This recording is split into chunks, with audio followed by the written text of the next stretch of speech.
1947 August 15 Indian സ്വാതന്ത്ര്യദിനാഘോഷം ആരെങ്കിലും ബഹിഷ്കരിച്ചിരുന്നോ? ആഘോഷങ്ങൾ ബഹിഷ്കരിക്കാൻ ഇന്ത്യയിൽ ഏതെങ്കിലും സംഘടന ആവശ്യപ്പെട്ടിരുന്നോ? ലഭ്യമായ വിവരങ്ങൾ ഒന്ന് നോക്കാം. 1947 ഓഗസ്റ്റ് 10 ദ ബോംബെ ക്രോണിക്കിളിലെ വാർത്തയാണിത്. ഹിന്ദു മഹാസഭ വർക്കിംഗ് കമ്മിറ്റി അവരുടെ തീരുമാനം പ്രഖ്യാപിക്കുകയാണ്.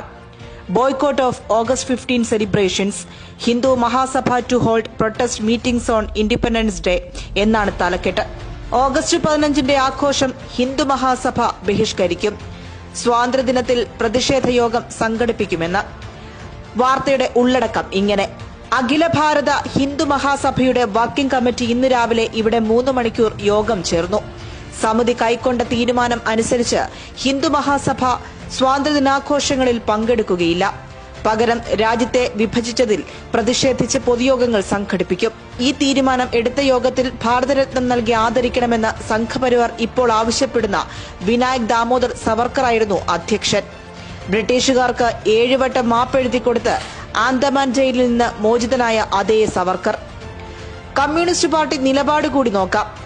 1947 സ്വാതന്ത്ര്യദിനത്തെ ആവേശത്തോടെയാണ് പാർട്ടി എതിരേറ്റത്.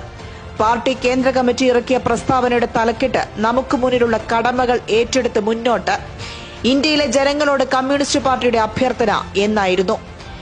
ദേശീയാഹ്ലാദത്തിന്റേതായ ആ ദിനത്തിൽ ഇന്ത്യൻ നാഷണൽ കോൺഗ്രസിനോടൊപ്പം തന്നെ കമ്മ്യൂണിസ്റ്റ് പാർട്ടി ഓഫ് ഇന്ത്യയും അണിചേരുമെന്ന് പ്രസ്താവനയിൽ പ്രഖ്യാപിച്ചു.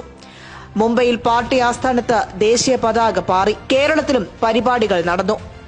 1947 ഓഗസ്റ്റ് 15 ദേശാഭിമാനി 1-ാം പേജിൽ ദേശീയ പതാകയുടെ ചിത്രവും സ്വാതന്ത്ര്യദിന പ്രതിജ്ഞയുമാണ് ഇറങ്ങിയത്. ആഘോഷത്തെപ്പറ്റി 17 പത്രത്തിലെ ഒരു വാർത്ത ഇങ്ങനെ പറയുന്നു: 14 അർദ്ധരാത്രി മുതൽ തന്നെ ആഘോഷം തുടങ്ങിക്കഴിഞ്ഞിരുന്നു. 100 കണക്കിന് നാട്ടുകാർ പാർട്ടി ഓഫീസിൽ രാത്രി 12 മണിക്ക് ശേഷം പതാക ഉയർത്തുന്ന കർമ്മത്തിൽ പങ്കെടുക്കാൻ ഉറക്കമിളച്ചു കാത്തിരുന്നു. കൃത്യസമയത്ത് സഖാവ് കെ കേരളീയൻ പാർട്ടി ഓഫീസിന്റെ മുന്നിൽ നാട്ടിയിരുന്ന വമ്പിച്ച കൊടിമരത്തിന്മേൽ ത്രിവർണ പതാക ഉയർത്തി. ചുരുക്കത്തിൽ ഇന്ത്യയിൽ ഒരേ ഒരു കൂട്ടരാണ് 1947 ഓഗസ്റ്റ് 15 പരിപാടികൾ ബഹിഷ്കരിച്ചത്.